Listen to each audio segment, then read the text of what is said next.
taraka amin'ity tena fa lehibe indray zao dia efa mananamana mihitsy zao mahita taraka amin'ny olona sy ny fiainako. Zany be sady ne manja be andro a. Tikotiko. Fa neny zaho nona be. Sa mafitana an'io. Tsy amidy io fa décoration fotsiny mifandao andeha. Amidy ka.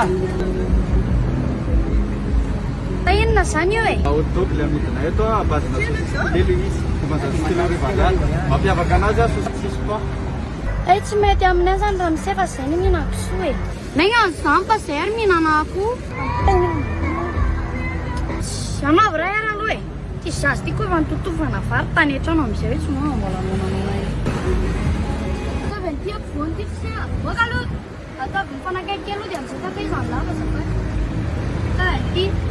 Nani atao saosy miaraka amin'ny madama misy ketchup dia misy moutarde. Atao mélange.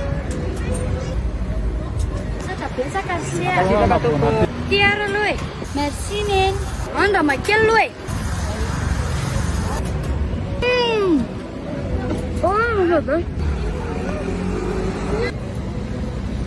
Maya. May. Ndazo raha mamamay tsy mahazo pia mihitsy.